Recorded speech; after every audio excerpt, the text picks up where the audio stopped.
വിജയേട്ടാ നമസ്കാരം. നമസ്കാരം. ഇന്ന് നമ്മുടെ ന്യൂസ് ഇന്ത്യ മലയാളം കൊടുത്തിരിക്കുന്ന ഒരു പ്രധാനപ്പെട്ട വാർത്ത എന്ന് പറയുന്നത് പാകിസ്ഥാനുമായിട്ട് ബന്ധപ്പെട്ട ഒരു വാർത്തയാണ്. പാകിസ്ഥാനിലെ രണ്ട് സുപ്രധാനമായിട്ടുള്ള യൂട്യൂബേഴ്സ്, അതായത് ഇന്ത്യയുമായി ബന്ധപ്പെട്ട കണ്ടന്റ് ചെയ്യുന്നത് അഗ്രഗണ്യരായിട്ടുള്ള രണ്ട് യൂട്യൂബേഴ്സ്, സന അംജദും ഷോയബ് ചൗധരിയും. ഈ രണ്ട് യൂട്യൂബേഴ്സിനെ കഴിഞ്ഞ 21 ദിവസമായിട്ട് കാണാനില്ലായിരുന്നു. അപ്പൊ സോഷ്യൽ മീഡിയയിലൊക്കെ വലിയ പ്രതിഷേധം ഉയർന്നു ഈ രണ്ട് യൂട്യൂബേഴ്സിനെ കാണാത്തതിൽ. ആ പ്രതിഷേധം തെരുവിലേക്ക് വ്യാപിച്ചുകൊണ്ടിരിക്കുന്നു. പാകിസ്ഥാൻ മാധ്യമങ്ങളെല്ലാം ചർച്ച ചെയ്തുകൊണ്ടിരിക്കുന്നത് ഇവരെ പാക് പട്ടാളം തട്ടിക്കൊണ്ടുപോയി എന്നുള്ളതാണ്. അങ്ങനെ തന്നെയാണ് സോഷ്യൽ മീഡിയയിലെല്ലാം അഭ്യൂഹങ്ങൾ പരന്നിരുന്നത്. പാക് പട്ടാളം ഇവർ തട്ടിക്കൊണ്ടുപോയി. എന്തിനാണ് പാക് പട്ടാളം ഇവർ തട്ടിക്കൊണ്ടുപോയത് എന്ന് കേട്ടാലാണ് ഏറ്റവും രസകരമായിട്ടുള്ള കാര്യം എന്ന് പറയുന്നത്, ഇന്ത്യൻ പ്രധാനമന്ത്രി നരേന്ദ്രമോദിയെ പുകഴ്ത്തി.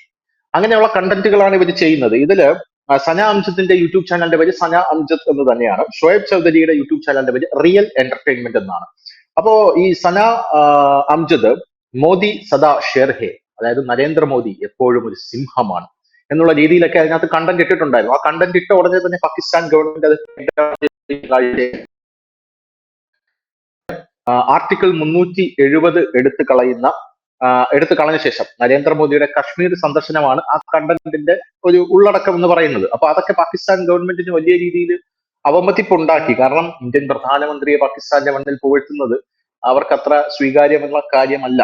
അങ്ങനെ 21 ദിവസമായിട്ട് അവരെ കാണാനില്ലായിരുന്നു. പട്ടാളം പിടിച്ചുകൊണ്ടുപോയി എന്നാണ് പറഞ്ഞിരുന്നത്. അവരെ തൂക്കിലേറ്റി.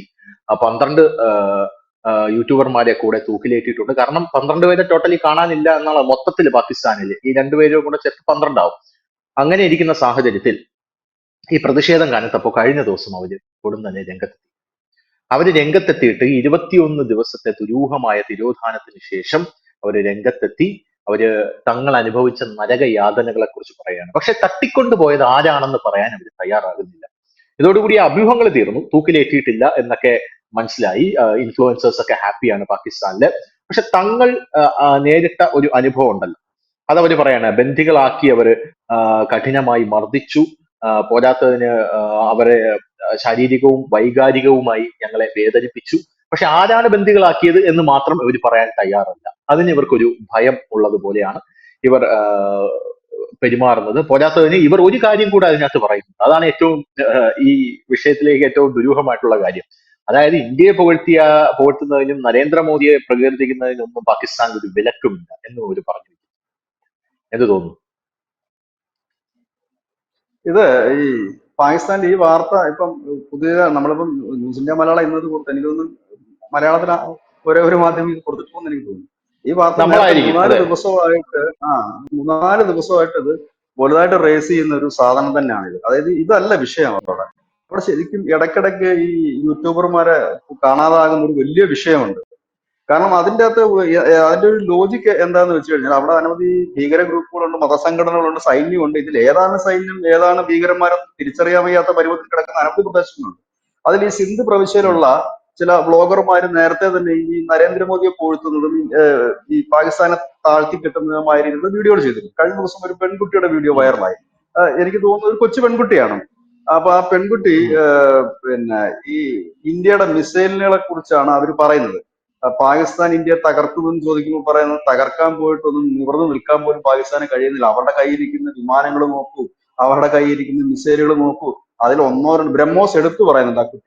ഒന്നോ രണ്ടോ ബ്രഹ്മോസുകൾ വിട്ടാൽ അവിടെ തീരാനുള്ളതേ ഉള്ളൂ നമ്മള് എന്നൊക്കെ ആ കുട്ടി പറയുന്നുണ്ട്. അപ്പൊ എനിക്ക് തോന്നുന്നത് ഈ പാകിസ്ഥാൻ ഭരണവിരുദ്ധ വികാരം വലിയ രീതിയിൽ അലയടിക്കുന്നുണ്ട്, ഒന്നാമത്തെ കാര്യം. രണ്ടാമത്തെ കാര്യം, ഈ ബ്ലോഗർമാരെ സംബന്ധിച്ച് ഇല്ലെങ്കിൽ ഇൻഫ്ലുവൻസർമാരെ സംബന്ധിച്ച് അവർക്ക് വേണ്ട ഒരു കാര്യം റീച്ചാണ്.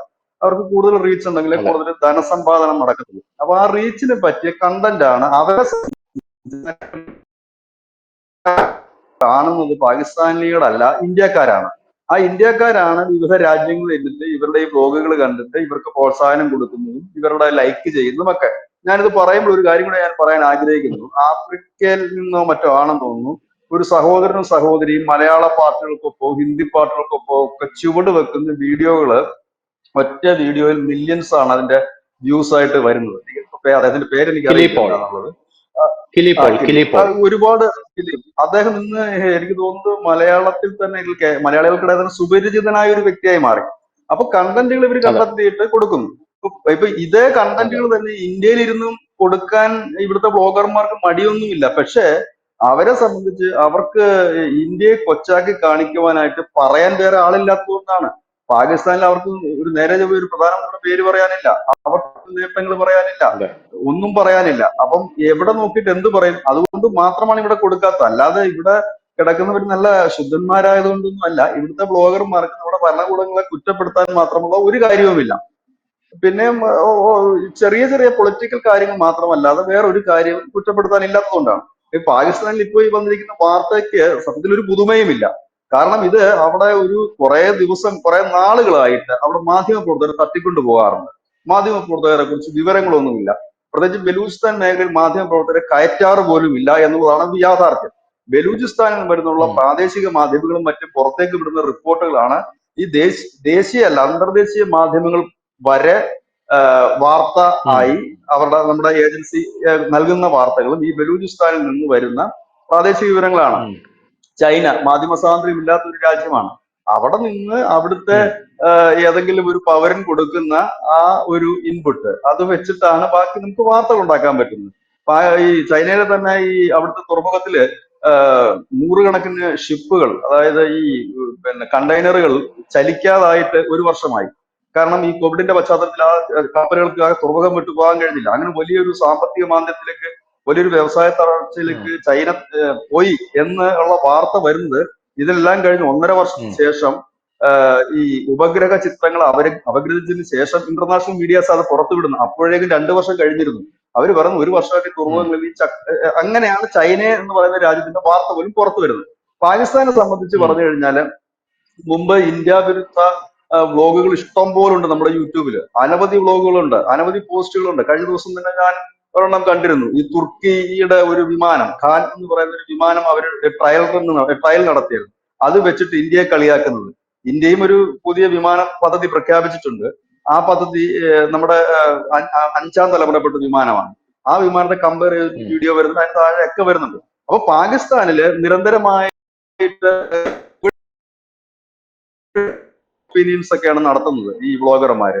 നരേന്ദ്രമോദിയാണോ നല്ലത്, പാക് പ്രധാനമന്ത്രിയാണോ നല്ലതെന്ന് ചോദിക്കുന്നത് സ്വാഭാവികമായിട്ട് ഇപ്പോഴത്തെ ഒരു പാകിസ്ഥാനിലെ അവസ്ഥ വെച്ചിട്ട് ഏതൊരാളും പറയും നരേന്ദ്രമോദിയാണ്. ഇത് തന്നെയാണ്. അപ്പോൾ ഈ വാർത്ത കുറെ ദിവസമായിട്ട് ദേശീയ തലത്തിലും അന്തർദേശീയ തലത്തിലും ഒക്കെ പല മാധ്യമങ്ങളും ഈ വാർത്ത എടുത്തിട്ടുണ്ട്. കാരണം ഇവരെ കാണാനില്ല എന്നുള്ളതൊരു യാഥാർത്ഥ്യമാണ്. ഇവരെവിടെ പോയി എന്നൊരു വലിയ ചോദ്യവും ഉയരുന്നു. ഇതിപ്പോൾ ഇപ്പം ഇന്നിപ്പോ ന്യൂസിന്റെ മലയാളം അത് കൊടുത്തു. ഇതിപ്പോൾ എനിക്ക് തോന്നുന്നു അന്തർദേശീയ തലങ്ങളിൽ പല മാധ്യമങ്ങളും ഇപ്പോൾ അത് എടുത്തു കഴിഞ്ഞിരിക്കുന്നു ഈ വാർത്ത. ഇത് അന്താരാഷ്ട്ര തലത്തിൽ പാകിസ്ഥാനിന്റെ ഇമേജിനെ ബാധിക്കും എന്ന് കണ്ടതുകൊണ്ട് ഇവരെ ഇനി പാക് സൈന്യമാണോ ഇനി മറ്റാരെങ്കിലും ആണോ ഏതായാലും പിടിച്ചുകൊണ്ട് പോയവര് പ്രഷർ ചെലുത്തിയിട്ട് ആണ് ഇവരെ കൊണ്ട് ഇപ്പോൾ ക്യാമറയുടെ മുമ്പിൽ ഇങ്ങനെ ഒരു ആക്ട് നടത്തിയിരിക്കുന്നത് വേണം നമ്മൾ കരുതാൻ. ഞാനൊരു കാര്യം ചോദിക്കട്ടെ. അതായത് ഇന്ത്യൻ പ്രധാനമന്ത്രി നരേന്ദ്രമോദിയെ കുറിച്ച് നല്ലത് പറഞ്ഞാൽ അത് പാകിസ്ഥാനിലെ യൂട്യൂബർമാരുടെ ജീവന് ഹാനി ഉണ്ടാക്കുന്ന ഒരു വിഷയമാണോ പാകിസ്ഥാനിൽ? എന്താ തോന്നുന്നത്? അല്ല, അതിന്റെ ഒരു വിഷയം ഉണ്ടെന്ന് വെച്ചാൽ അതാണ് ഞാൻ നേരത്തെ പറഞ്ഞത്. നമുക്ക് അറിയാം ഇത് ഒരു കഴിഞ്ഞ 2 വർഷമായിട്ട് ഇതേ രീതിയിൽ പാകിസ്ഥാനിൽ വീഡിയോസ് ഒക്കെ ഒരുപാട് വരുന്നുണ്ട്. പക്ഷെ ആദ്യ കാലത്തൊക്കെ 1-2 ബ്ലോഗർമാരായിരുന്നു ഇത്തരത്തിൽ ചെയ്തിരുന്നത്. അവർക്ക് കിട്ടുന്ന പിന്തുണ കണ്ടിട്ട്, ഞാൻ കഴിഞ്ഞ ദിവസം ഒരു പെൺകുട്ടിയുടെ കാര്യം പറഞ്ഞത് അതുകൊണ്ടാണ്. വളരെ ചെറിയൊരു പെൺകുട്ടിയാണ്. ആ പെൺകുട്ടിയും വീഡിയോയുമായി രംഗത്ത് വരാനുള്ള ഒരു പ്രചോദനമാകുന്നത് ഇത്തരം ബ്ലോഗർമാരാണ്. സ്വാഭാവികമായും പാകിസ്ഥാനിൽ ഇപ്പോഴൊരു ഒരു ഫാഷൻ പോലെ എല്ലാവരും ഇത് അങ്ങ് ഏറ്റെടുക്കുകയാണ്. ഒരു നല്ല കണ്ടന്റ് ആണ് ഇത്. ഇന്ത്യയും പാകിസ്ഥാനും താരതമ്യം ചെയ്യപ്പെടുത്തുക, നരേന്ദ്രമോദിയെ പുകഴ്ത്തുക. അങ്ങനെയല്ല ചേട്ടാ, ഞാൻ ഉദ്ദേശിച്ചത് ഇപ്പൊ ഉദാഹരണത്തിന് നമ്മുടെ ഒരു സോഷ്യൽ മീഡിയ, അല്ലെങ്കിൽ കേരളം തന്നെ എടുത്തോളൂ, അല്ലെങ്കിൽ ഇന്ത്യ എടുത്തോളൂ. ആ സോഷ്യൽ മീഡിയയിൽ ഒരാൾ വന്നിട്ട് ഇപ്പോ പാകിസ്ഥാനെ പുകഴ്ത്തുകയാണ്, പാകിസ്ഥാൻ സിന്ദാബാദ് എന്ന് പറയുകയാണ്. അത് നമുക്ക് വലിയ പ്രശ്നമാണല്ലോ. എന്ന് പറയാൻ നമ്മൾ ഇന്ത്യക്കാർക്ക് അത് വലിയ പ്രശ്നമാണ്. ഈ പ്രശ്നമല്ല എന്ന് പറയുന്ന ഈ മറ്റേ അർബൻ നക്സലുകള്, ലിബറലുകള്, അങ്ങനെയുള്ള കുറെ ആൾക്കാരൊക്കെ കാണും. അവര് നമ്മളെ എണ്ണത്തിൽ പോലും കൂട്ടിയിട്ടില്ല, അത് വേറെ കാര്യം. അതായത് ന്യൂനപക്ഷങ്ങളിൽ ന്യൂനപക്ഷമാണ് അവന്മാരെന്ന് പറയുന്നത്. അത് പോട്ടെ. ഈ പാകിസ്ഥാൻ സിന്ദാബാദ് എന്ന് പറയുന്ന വലിയ പ്രശ്നമാണ്. ബിജുചേട്ടന് ഓർമ്മയുണ്ടോ എന്ന് എനിക്കറിയില്ല. നമ്മുടെ ഒവൈസിയുടെ ഒരു ഇതിൽ കയറി, അതായത് ഒരു സ്റ്റേജിൽ കയറി ഒരു പെൺകുട്ടി പാകിസ്ഥാൻ സിന്ദാബാദ് എന്ന് വിളിച്ചപ്പോ ഒവൈസി ഓടി വന്ന് മൈക്ക് പിടിച്ച് മാറ്റുന്ന ഒരു സീൻ ഉണ്ടായിരുന്നല്ലോ. അതായത് പാകിസ്ഥാൻ സിന്ദാബാദ് എന്ന് പറയുന്നതും പാകിസ്ഥാനെ പുകഴ്ത്തുന്നതും ഒരു ദേശാഭിമാനമുള്ള ഒരു ഇന്ത്യക്കാരന് ഒരു വിഷയം തന്നെയാണ്. അതിനെതിരെ ശബ്ദമുയരും. അതെന്തുകൊണ്ടാണ് നിങ്ങൾ അങ്ങനെ പറഞ്ഞതെന്ന് ചോദിക്കും. അങ്ങനെയാണെങ്കിൽ പാകിസ്ഥാനിൽ പോയി താമസിച്ചുകൂടെ എന്നെങ്കിലും അറ്റ്ലീസ്റ്റ് നമ്മൾ ചോദിക്കും. അത് നിയമപരമായിട്ട് പ്രശ്നമല്ലെങ്കിൽ പോലും വൈകാരികമായിട്ടുള്ളൊരു പ്രശ്നമാണല്ലോ നമുക്ക്. അപ്പൊ സമാനമായിട്ടുള്ളൊരു പ്രശ്നം നമുക്ക് ഇത്രയും പ്രശ്നമാണെങ്കിൽ അവർക്കവിടെ നരേന്ദ്രമോദിക്ക് സിന്ദാബാദ് വിളിക്കുന്നത് വലിയ വിഷയമായിരിക്കും എന്നാണ് എനിക്ക് തോന്നുന്നത്. എനിക്കറിയില്ല. അല്ല, രണ്ടും രണ്ട് വിഷയമാണ്. ഒന്ന്, ഇന്ത്യയിൽ വെച്ചിട്ട് ഒരാൾ പാകിസ്ഥാൻ സിന്ദാബാദ് എന്ന് വിളിച്ചു കഴിഞ്ഞാൽ അത് സ്വാഭാവികമായി തന്നെ അറസ്റ്റ് ചെയ്യും. അതൊരു ക്രിമിനൽ പെടുത്താറുമുള്ളത്. ഇവിടെ ഈ ബ്ലോഗർമാർ അതല്ല ചെയ്യുന്നത്. ഈ ബ്ലോഗർമാർ ചെയ്യുന്ന കാര്യങ്ങൾ, അവരുടെ വീഡിയോകളെല്ലാം പരിശോധിച്ചാൽ അറിയാം. അവരൊരു കണ്ടന്റിനെ എടുക്കുന്നു. അവര് ഈ നരേന്ദ്രമോദി, അവര് പാകിസ്ഥാൻ മോശമാണെന്നും അല്ല, എനിക്ക് തോന്നിയിട്ടുള്ളത് അവർ പബ്ലിക് ഒപ്പീനിയൻ ഓരോ വിഷയങ്ങളെ കുറിച്ച് അവർ ചെയ്യുന്നു. ഇവിടെ പാലിന്റെ വില ഇത്രയാണ്, അവിടെ പാലിന്റെ വില, അങ്ങനത്തെ ഒരു സാധനമാണ്. ഇതിനകത്ത് രണ്ട് കാര്യങ്ങളുണ്ട്. ഒന്ന്, ഒരു രാജ്യത്ത് ഇരുന്നത് കൊണ്ട് ആ രാജ്യത്തിനെതിരെ അപകീർത്തികരമായ വാർത്തകൾ നൽകുന്നത് സ്വാഭാവികമായി ഒരു രാജ്യവും അനുവദിച്ച് കൊടുക്കുന്ന ഒരു കാര്യമല്ല, ഒന്നാമത്തെ. രണ്ടാമത്തേത്, ഇവരുടെ കണ്ടന്റ് പരിശോധിച്ചു കഴിഞ്ഞാല് ഇപ്പൊ നമ്മുടെ ഇവിടെ ഇരുന്നുകൊണ്ട് നമ്മളിപ്പോൾ പാക് പ്രധാനമന്ത്രിയെ പുകഴ്ത്തിക്കൊണ്ട് അദ്ദേഹത്തിന്റെ കഴിവുകൾ പറയണം, വെറുതെ പുകഴ്ത്തുകയല്ല.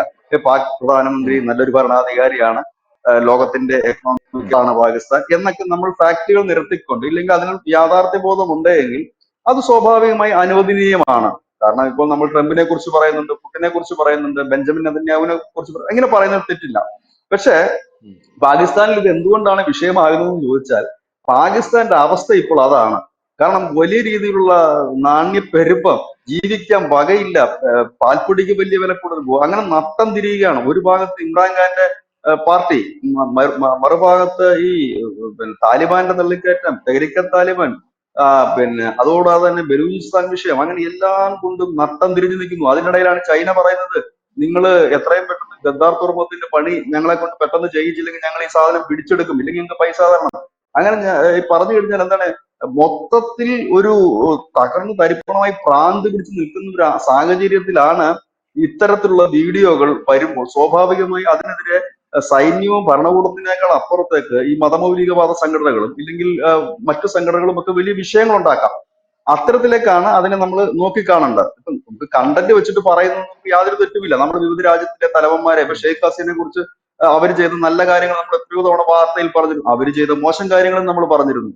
ഒപ്പം തന്നെ ഈ അങ്ങനെ നമുക്ക് ഒരു ഫാക്ട് വെച്ച് പറയുന്നതിൽ ഒരു തെറ്റുമില്ല. പക്ഷെ നേരെ മറിച്ച് നമ്മൾ ഇവിടെ നിന്ന് പാകിസ്ഥാൻ കി ജയ് എന്നും ഇന്ത്യ മോശമാണെന്നും പറയുമ്പോൾ സ്വാഭാവികമായി അത് കേസാണ്, നമ്മളത് ക്രിമിനൽ നടപടി നേരിടേണ്ടി വരും. അത് സ്വാഭാവികമായ ഒരു നടപടി മാത്രമാണ്. പക്ഷെ ഇവിടെ അവരത് ചെയ്തിട്ടില്ല എന്നുള്ളതാണ്. ഞാൻ അവരുടെ കുറെ വീഡിയോകൾ കണ്ടപ്പോൾ, അവരുടെ മാത്രമല്ല അവിടുത്തെ വ്ളോഗർമാരുടെ വീഡിയോ കാണുമ്പോൾ അവര് ഒരിക്കലും പാകിസ്ഥാൻ മുർദാബാദ് എന്ന് പറയുന്നില്ല, ഇന്ത്യ സിന്ദാബാദ് എന്ന് അവർ പറയുന്നില്ല, നരേന്ദ്രമോദി സിന്ദാബാദ് എന്ന് പറയുന്നില്ല. അവരുടെ രാജ്യവുമായി നരേന്ദ്രമോദിയെ താരതമ്യം ചെയ്യുന്നുണ്ട്. ഒപ്പം ചില എന്താ പറയുക, ചില കളിയാക്കലുകൾ അവർ നടത്തുന്നുണ്ട്. അതായത് ഇവിടുത്തെ ഈ സാധനം എത്ര രൂപയാണ്, അവിടെ ഇതാണ്, നമ്മളിപ്പോ പറയുന്നത് ഇന്ത്യ തകർക്കുമെന്ന്, അവരുടെ കയ്യിൽ ബ്രഹ്മോസ് ഉണ്ട്. ആ പെൺകുട്ടി അങ്ങനെയാണ് പറയുന്നത്. നമുക്ക് കുറച്ചൊരു കൗതുകം തോന്നുന്നു, രസകരമാണ് ആ വ്യക്തി പറയുന്നത്. അവരുടെ കയ്യിൽ ബ്രഹ്മോസ് ഉണ്ട്, ആ ബ്രഹ്മോസ് പറഞ്ഞ് ഇട്ടാ പോരെ, നമ്മൾ തീർന്നു പോകും, വെറുതെ എന്തിനാണ് അവരുടെ തീർ, ഇങ്ങനെയൊക്കെയുള്ള ചില കോമഡികൾ മാത്രമാണ് പറയുന്നത്. പക്ഷെ ഇതെന്താ പ്രശ്നം എന്ന് വെച്ചാൽ, പാകിസ്ഥാനിൽ ഇപ്പോൾ ഇത് വ്യാപകമായി തന്നെ ഈ രീതിയിൽ ഇതേ പാറ്റേണിലുള്ള അനവധി വീഡിയോകൾ ഇറക്കാൻ തുടങ്ങി. അപ്പൊ സ്വാഭാവികമായും അതിന് ഇടുക എന്നുള്ളത് ആ ഭരണകൂടം ചെയ്തൊരു കാര്യമായിരിക്കണം.